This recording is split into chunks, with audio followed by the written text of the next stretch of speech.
Hello, my name is James Van Boxtel and welcome to the Ant Curriculum tutorial.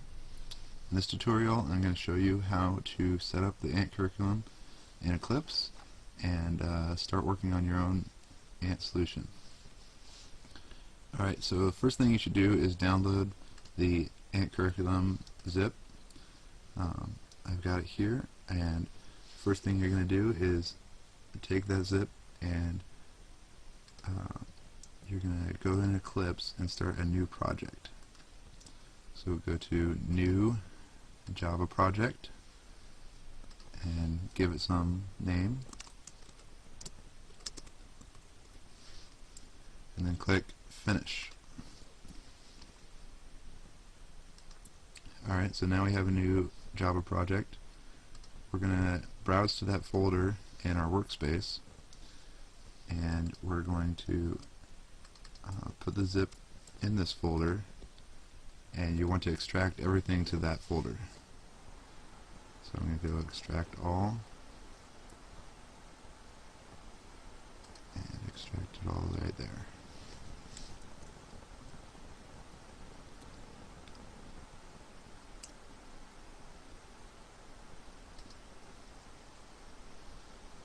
Okay, then you're going to want to take all these files and put them in the main directory of your project. Delete that.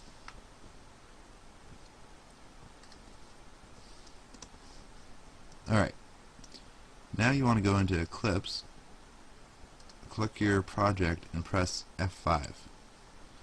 That will refresh your project and show all those files you just added. Now right click on your Ant test project, go to Properties at the bottom, click on the Libraries tab. Oh, and you want to make sure you're in the Java build path section, and then click Add Jars, and you want to add the Ants jar. You also want to click Add Jars again and add the Jig jar under the lib directory. Then you want to go click on this Source tab, click Add Folder, and click on the Data folder.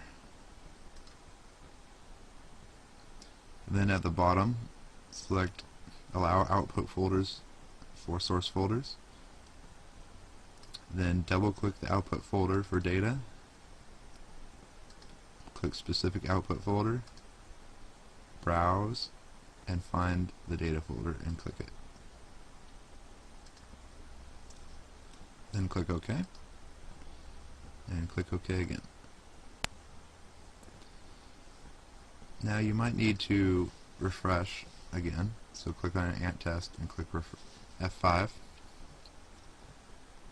and now we should be good to go.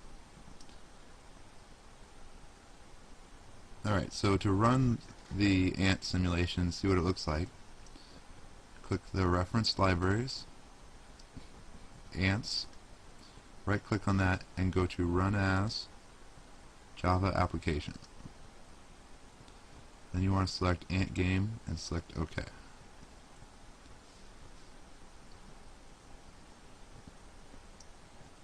Alright, so now you can see the Ant game starting to run, and you can click down at the bottom to change what solution you're currently running.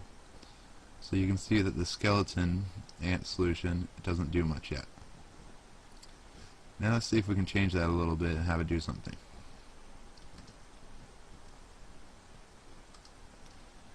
So go into your data folder, Ant Behavior, and double click the skeleton Ant Behavior class.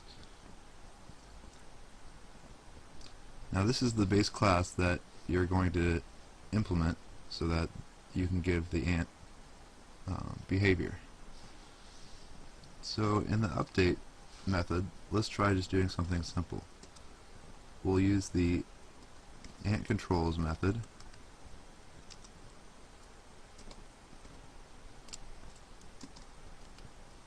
and then let's turn, and we'll give it a small angle. So now every time the game queries what your ant should do, your ant will tell it to turn. So now that you got your you ran for the first time, you can just click this Run Ant Game button at the top.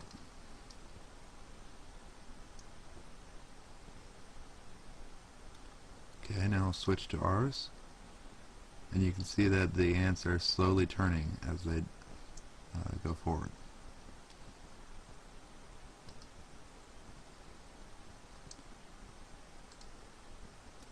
Another thing I wanted to point out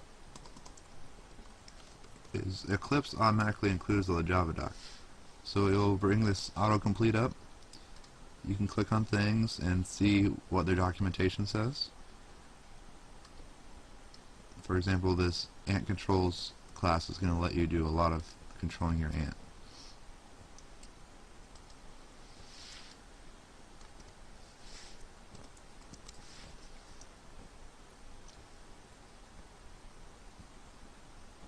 You can also hover over things and it will show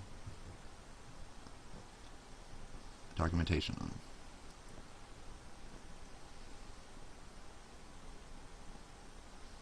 You can also look at the simple ant behavior class that is also included to get an idea of what you can do with your implementation. For example, here's the update method. It's usually a good idea to test if you're at the nest, and if you are, drop the food you're holding. So we'll copy this into our skeleton.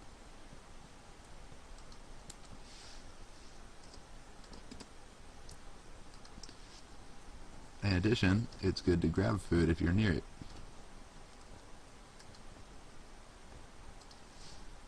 So we'll do that there.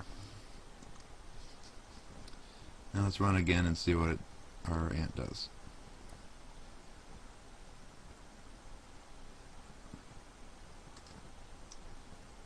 You can see we're now picking up food, but we're probably not going to get to the nest yet.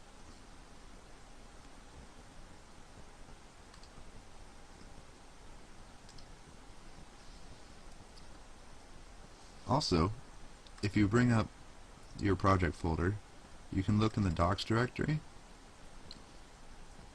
and double click JavaDoc and look at the index.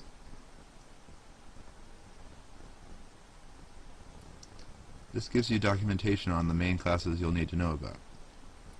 For example, the ant controls class is a class you use to interact with the environment and tell your ant what you want it to do. And the Vector2D class is a class that represents a two-dimensional vector, and it has a lot of built-in methods for you.